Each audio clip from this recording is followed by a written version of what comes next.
In a city where wealth and success were measured by the size of buildings and the number of social media followers, there existed a church that stood out among all others. Not for its humility or community service, but for its ostentation and material grandeur. It was called Cathedral of the Abundance Covenant, and its name was no coincidence. Everything about that place screamed prosperity, financial success, and economic blessing. The building stood 5 stories tall, with a tempered glass facade that reflected the sun like a giant mirror. At the main entrance were 2 marble fountains with golden angels, and the main door was hand-carved wood with 24-karat gold inlays. The lobby looked more like a 5-star hotel vestibule than a church. Italian marble floors, Swarovski crystal chandeliers hanging from the ceiling, and a reception desk with staff dressed in designer uniforms. The lead pastor, Sebastian Duarte, was the embodiment of the prosperity gospel. He was 47 years old, but looked younger thanks to discreet plastic surgeries and a facial care regimen that cost him over $5,000 monthly. His hair was jet black, combed back with exclusive brand gel, and every strand was perfectly in place. His teeth were an almost unnatural white, the result of porcelain veneers that had cost $20,000. And his smile, that smile he constantly displayed, was more that of a successful salesman than a spiritual leader. Sebastian didn't simply wear expensive suits. He wore textile works of art. His suits were custom-made by European tailors who flew specifically to the city to take his measurements. Each suit cost between $15,000 and $20,000, and he had over 50 in his private dressing room inside the church. His shoes were always from exclusive Italian brands Stefano Bemmer, Berluti, John Lobb, and on his wrists he alternated between a Patek Philippe Nautilus valued at $150,000 and a Richard Mille that exceeded $300,000. But his most important accessory wasn't something that could be bought in a store. It was his Bible. A special edition Bible bound in genuine crocodile leather, with his name engraved in gold letters on the cover, and pages with edges bathed in 18-karat gold. Inside the front cover was a silver plate with an inscription that read, "God's Word for a man of God blessed with abundance." That Bible had cost him $45,000, and he carried it as if it were his scepter of authority. The church had a very clear hierarchy regarding seating. The first 3 rows were the platinum section, reserved exclusively for donors who gave more than $10,000 monthly. These seats were reclining, Italian leather, with built-in heating and massage systems. Each seat had its own iPad with the church app, access to sermon notes in real time, and the option to make donations with a single touch.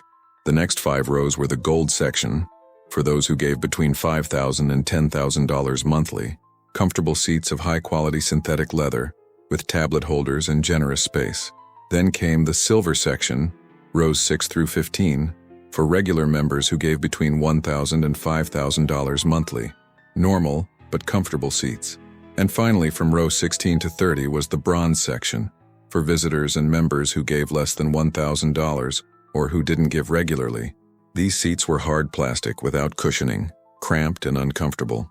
One Sunday morning, 30 minutes before the 10 o'clock service would begin, the doors opened and the usual crowd began arriving. Businessmen in their Mercedes and BMWs, executives with their perfectly dressed families, Christian influencers with their recording equipment. Everyone knew exactly where to sit according to their contribution level. But that Sunday, something unusual happened.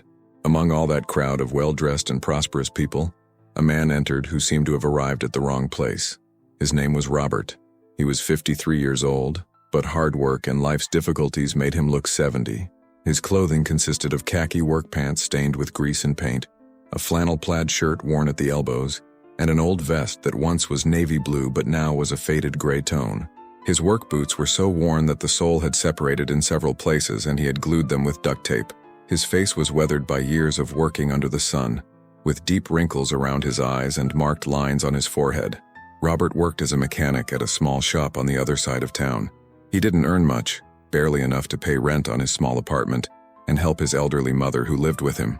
But he had something many people in that church had lost long ago: genuine faith. He had heard about the Cathedral of the Abundance Covenant on the radio while working. The ad said, "Everyone is welcome in God's house." And Robert, who had been looking for a place to congregate after his small neighborhood church closed due to lack of funds, decided to give it a try. He arrived by bus because he didn't have a car. He walked the last 3 blocks under the hot sun because he didn't want to be late, and when he entered through those enormous doors and saw the magnificence of the place, he felt small and inadequate. But he remembered the ad, "Everyone is welcome."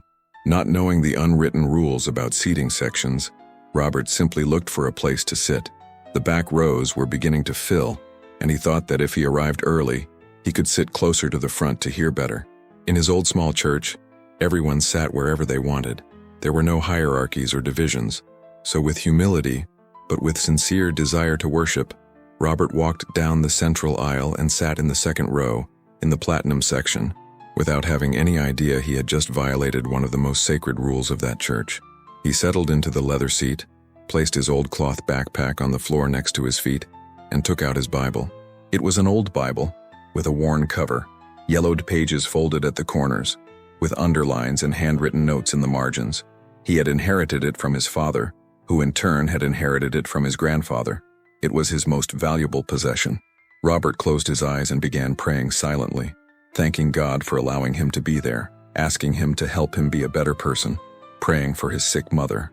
Not even a minute had passed when he felt someone roughly touch his shoulder. He opened his eyes and saw an usher standing next to him. It was a young man, about 25 years old, dressed in an elegant black suit, impeccable white shirt and gold tie. He had a Bluetooth earpiece in his ear and a tablet in his hand. "Excuse me, sir," said the usher, with a tone that pretended to be courteous but was clearly annoyed. "This section is reserved. You need to move." Robert looked at him confused. "Reserved? But I arrived early. I thought that..." "It doesn't matter what time you arrived. These seats are only for platinum members. You'll have to sit in the bronze section from row 16 backward." "Bronze section? I don't understand. I thought church was for everyone." The usher sighed with impatience. "It is, but there's an order. Everyone sits according to their membership level. Those are the rules." Robert began to stand up, embarrassed, when another usher came running. This one was older, maybe 40 years old, with a more severe expression. "What's happening here? Why is he still sitting?" asked the second usher with a hard tone. "I was already explaining that he must move, sir," responded the first usher. The second usher looked Robert up and down with evident disgust. "How did he get in here dressed like that? Security personnel are supposed to filter." "I just came to worship," said Robert with a soft but firm voice. "The radio ad said everyone was welcome. And they are, but there are standards. Look at your clothes. Look at how you look. You can't be here in the VIP section. It gives a bad image. Comment which country you're watching from, because what comes next is something you'd never expect." Robert felt humiliation burning in his chest but nodded with dignity. He picked up his backpack and his old Bible and began walking toward the back. People in the front rows looked at him with a mixture of curiosity and disdain. Some whispered among themselves. Others took photos with their phones, probably to post on social media about the intruder in the VIP section. But just as Robert reached row 16 and was about to sit down, the side doors of the stage opened dramatically. Epic music began playing through the speakers. Colored lights began flashing, and Pastor Sebastian Duarte made his triumphant entrance. He came accompanied by his wife, who wore a designer dress that cost more than Robert earned in a year. Behind them came 4 personal assistants, 2 bodyguards, and an official photographer who captured every moment for the church's social media.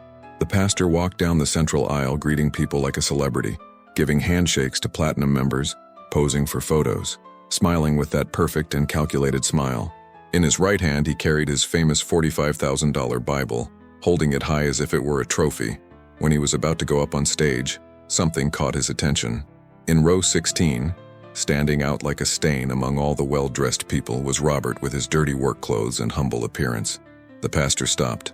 All eyes in the auditorium turned to where he was looking. The music faded. A tense silence filled the place.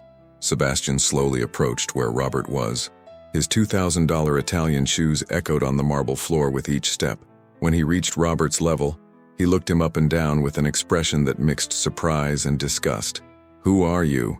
asked the pastor, and his voice came out amplified because he already had his wireless microphone on. Robert stood up nervously. "My name is Robert, Pastor. It's my first time here." "That's obvious," said the pastor with a laugh that sounded cruel. "And may I ask why you come dressed like this to God's house?" Robert looked at his clothes, confused. I come directly from work. I work Saturdays until late and didn't have time to..." "Didn't have time?" interrupted the pastor with feigned disbelief. Didn't have time to change to come into God's presence? Didn't have time to show respect for this sacred place? I respect this place, Pastor. That's why I came. I wanted to worship. The pastor shook his head theatrically. Worshipping isn't just coming. It's coming with excellence. It's presenting yourself before God with the best you have. And looking at you, you clearly didn't bring your best. Robert lowered his head, ashamed. He could feel thousands of people's eyes on him. He heard murmurs, some laughing quietly.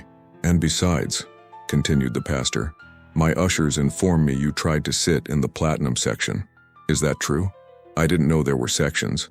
I thought we could all sit wherever we wanted. The pastor let out another sarcastic laugh. Wherever we wanted. Friend, we're not communists here. Here there's order. Here there's hierarchy. Those who sow generously in God's house receive privileges. Those who don't, well, they sit in the back. But the Bible says God shows no partiality, said Robert with a trembling but firm voice. The silence that followed was so heavy you could cut it with a knife. Nobody, absolutely nobody, questioned Pastor Sebastian Duarte in his own church. The pastor's face turned red. Are you quoting the Bible to me? You who arrive here dirty and poor are going to give me lessons about God's word? He raised his luxurious Bible high so everyone could see it. Do you see this? This Bible is worth more than everything you probably have. This is a Bible of a blessed man, of a man God has prospered because he's been faithful. Robert clutched his own old Bible to his chest. The value of a Bible isn't in its cover, Pastor.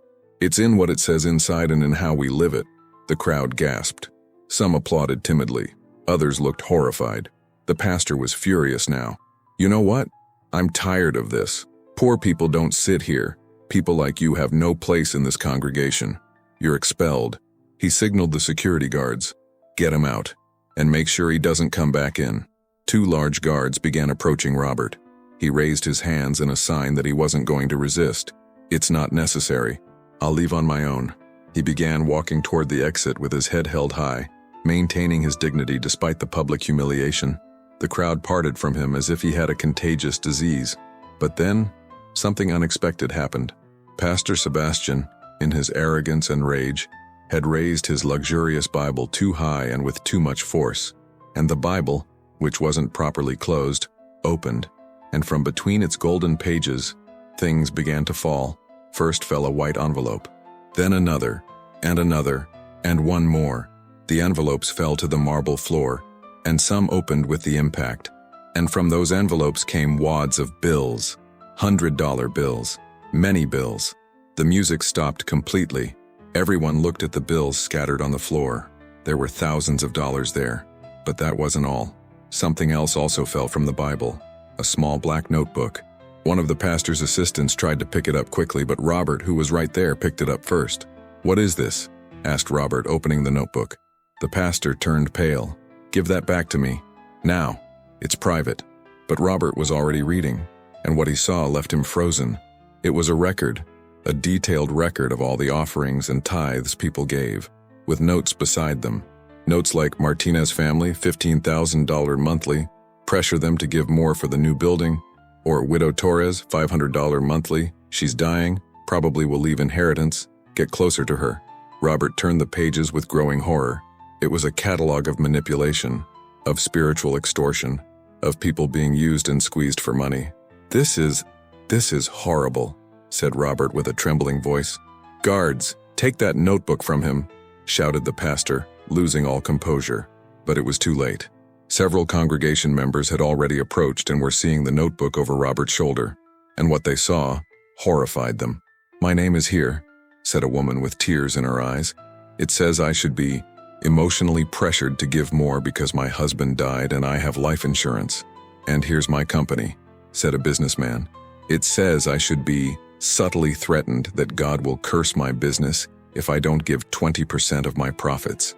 The congregation erupted in chaos, screams, crying, accusations. People began standing up from their seats. Some demanded explanations. Others took photos and videos with their phones. The scandal was unfolding in real time. Pastor Sebastian tried to take control. Everyone calm down. This is a misunderstanding. That notebook it's just pastoral notes to know how to pray better for you. Pray better? Shouted someone from the back rows. It says here exactly how much I have in my bank account. How did you know that? And here it mentions my son's illness and says, use their desperation to ask for special offering, shouted another person. If you've made it this far, write exposed in the comments because what comes next is even more shocking. One of the members, a successful lawyer from the Platinum section, stood up and walked to the front. Pastor Sebastian, I've been a member of this church for 5 years. I've given over $200,000, and now I see that all this time I've simply been a source of income for you. No, brother, understand that. Don't call me brother, interrupted the lawyer coldly. A brother doesn't manipulate. A brother doesn't extort. And definitely a brother doesn't keep cash inside a Bible. He pointed to the bills still scattered on the floor. That's cash money. Money that isn't reported. Money that doesn't pay taxes. Money that should probably be in the church accounts but that you're diverting to your pockets. The pastor began to sweat. I can explain. You don't need to explain anything to me, said the lawyer, taking out his phone. You need to explain to the tax authorities. I'm calling right now. Panic seized the pastor. No, wait. We can resolve this internally. We're family. Family, Robert spoke from where he stood, still holding the black notebook. You talked about family. You kicked me out of here for being poor. You humiliated me for my clothes. You told me people like me have no place here. But in the end, the one who had no place here was you. Because this isn't a place of worship. This is a business. And you're not a pastor. You're a scammer. The pastor's wife tried to intervene. Everyone is misinterpreting things. My husband has dedicated his life to this church. Dedicated? An elderly woman stood up, trembling with rage. My husband died 2 years ago and I stopped giving as much money because I have to live off my pension. And since then, none of you have visited me. None have asked how I am. But when I gave $10,000 a month, you visited me twice a week. Now I see why. More and more people began sharing their stories. Stories of emotional manipulation, of constant pressure to give more, of promises of blessings that never came, of families in debt because they were told that if they gave more, God would prosper them. In the midst of the chaos, police arrived. Someone had called reporting disturbances, and when the officers entered and saw the scene, the money on the floor, the notebook with compromising annotations, the enraged crowd, they immediately understood something more serious was happening. Who's in charge here? Asked one of the officers. Everyone pointed to Pastor Sebastian. What followed was an investigation that shook not only that church but the entire city. Tax authorities got involved. It was discovered the pastor had been diverting over 70% of offerings and tithes to personal accounts. He had properties in his name valued in the millions, luxury cars, investments in tax havens, all bought with money people had given believing it was for God's work. It was also discovered that the black notebook wasn't the only one. There were complete digital files with members' personal information, illegally obtained bank statements, medical histories, personal secrets, all used to manipulate and extort more money. The scandal was front page of all newspapers. Videos of the incident went viral on the internet. Millions of people across the country saw how the rich and arrogant pastor was publicly exposed. Sebastian Duarte was arrested. He was charged with fraud, tax evasion, extortion, and theft. His wife also faced charges. All his assets were frozen and eventually confiscated. The church closed its doors. But what happened to Robert? Robert, the humble mechanic who just wanted to worship God, became an involuntary hero. His simple act of picking up that notebook had exposed one of the largest religious scams in the country's history. Media outlets wanted to interview him. They offered money for his story, but Robert rejected everything. I didn't do anything special, he would say. I was just in the right place at the right time. Or maybe the wrong place, he'd add with a sad smile. 2 months after the scandal, Robert received an unexpected call. It was from a group of former members of the closed church. They had been meeting in homes and parks looking for a way to continue their faith without falling into the same mistakes of the past. Robert, they told him, we want to start a new congregation, a different one, without luxuries, without manipulation, without hierarchies, and we'd like you to be part of the leadership. Robert was surprised. Me? But I'm nobody. I'm just a mechanic. Exactly, responded a woman who had been a platinum member of the previous church. You're someone genuine, someone who doesn't have a hidden agenda, someone who just wants to worship God. That's what we need. And so a new community was born. They met in a warehouse donated by one of the former members. There were no luxurious seats, just folding chairs. There were no colored lights or professional music, just guitars and sincere voices. There was no pastor in $20,000 suits, just Robert in his work clothes, sharing simple but profound messages about love, humility, and service. The irony wasn't lost. The man who was expelled for being poor, the man who was humiliated for his appearance, was now leading a community of people who had learned the most important lesson, that God doesn't measure people by their wealth or appearance, but by their heart. As for Pastor Sebastian's famous $45,000 Bible, it was confiscated along with all his other assets and sold at auction. The money was used to compensate some of the victims of his fraud. And Robert's old Bible, the one he had inherited from his father and grandfather with its worn pages and handwritten notes, remained his most valuable possession, because he understood what many had forgotten, that the value of a Bible isn't in its price, but in how we transform our lives according to what it says.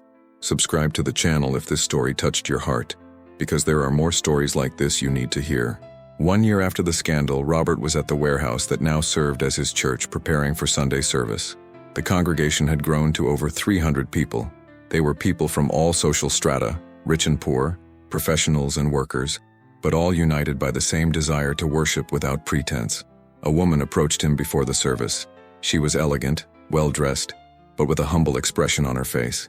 "Robert, do you remember me?" she asked. He studied her for a moment. "I'm not sure. I was in the front row that Sunday. When the pastor was humiliating you, I laughed. I took photos with my phone to mock you on social media." Robert nodded slowly, remembering. "I want to ask your forgiveness," continued the woman with tears in her eyes. "I was part of that system. I was part of that arrogance. I measured people by their appearance and money. But when I saw what you did, how you maintained your dignity even when they humiliated you, how you exposed the truth without seeking revenge, it changed something in me." "You don't have to apologize," said Robert gently. "We were all deceived. Even I would have fallen into that if I had had money." "No," she said, shaking her head. "You wouldn't have, because you have something money can't buy: integrity." Stories like this repeated constantly. People who had been part of the corrupt congregation came to the new community seeking healing, seeking restoration, seeking true faith. And Robert, with his characteristic humility, reminded them again and again, "Don't come to follow me. I'm not special. I'm just a sinner saved by grace just like all of you. Come to follow Jesus, who never measured people by their money, who always defended the poor, who overturned the tables of those who turned the temple into a business." Pastor Sebastian Duarte was sentenced to 18 years in prison. During the trial, when asked if he had anything to say, for the first time he showed some genuine remorse. "I started with good intentions," he said with a broken voice. "I really wanted to serve God, but the money, the power, the adulation corrupted me. They made me forget why I started, and in the end, I built an empire on the faith of sincere people. I deserve this punishment and more." It was the only sincere statement he had made in years. In prison, ironically, Sebastian began attending religious services given in jail. They were simple services, without luxuries, led by humble chaplains. And for the first time in decades, he heard the real gospel, not the distorted version he had preached for years. 5 years after the incident, Robert received a letter. It was from Sebastian, from prison. "Dear Robert, I don't expect you to forgive me. I don't even expect you to read this letter, but I need to write it. That Sunday I kicked you out of my church. I thought you were a nobody, a poor wretch who didn't deserve to be in my presence. But the truth is, I was the nobody. You had something I had lost long ago: true faith. I've spent these 5 years in prison reflecting on my life, about how I became what I was, about how many people I hurt with my greed. And I realized that you, with your dirty work clothes and old Bible, were richer than me with all my millions, because you had the only thing that really matters: a sincere heart. I'm not asking for forgiveness. I don't deserve it. I just want you to know that your example saved me. It saved me from continuing to be the monster I had become. And although I'll spend many more years locked up here, for the first time in a long time I feel peace. May God bless you, Robert. You and all those who like you genuinely love God. Sebastian." Robert read the letter with tears in his eyes. And that same afternoon, he wrote a response. "Sebastian, of course I forgive you. Not because you deserve it, but because forgiveness isn't about deserving. It's about releasing. You publicly humiliated me. You made me feel like nothing. But in doing so, without knowing it, You put me in the exact place where God wanted me to be, to expose the truth. You used my weaknesses for your benefit, but God used your mistakes for His glory. Keep seeking God, keep growing, and when you get out of there, if you want to come to our humble congregation, you'll be welcome. Not as a pastor, not as a leader, but as one more brother who needs grace. Because that's what we all are, broken people who need grace. Robert, leave me in the comments what lesson you took from this story. Have you judged someone by their appearance? Have you confused material wealth with spiritual blessing? And if you made it to the end, write, "Truth always comes to light" in the comments. Because this story teaches us something fundamental, that no matter how much you try to hide your true self behind luxuries and appearances, eventually truth reveals itself. That luxurious Bibles and magnificent buildings mean nothing if the heart is corrupt, and that God uses the most humble to expose the most proud. The Cathedral of the Abundance Covenant no longer exists. The building was sold and converted into a community center where help is offered to homeless people, free classes are given, and food is distributed to those in need. And every time Robert passes by there, he smiles, because that place that once was a symbol of greed and manipulation is now a symbol of service and genuine love, just as it should have been from the beginning. May God bless you, and remember, never measure a person's value by their clothes or bank account. True value is in the heart, and hearts are priceless.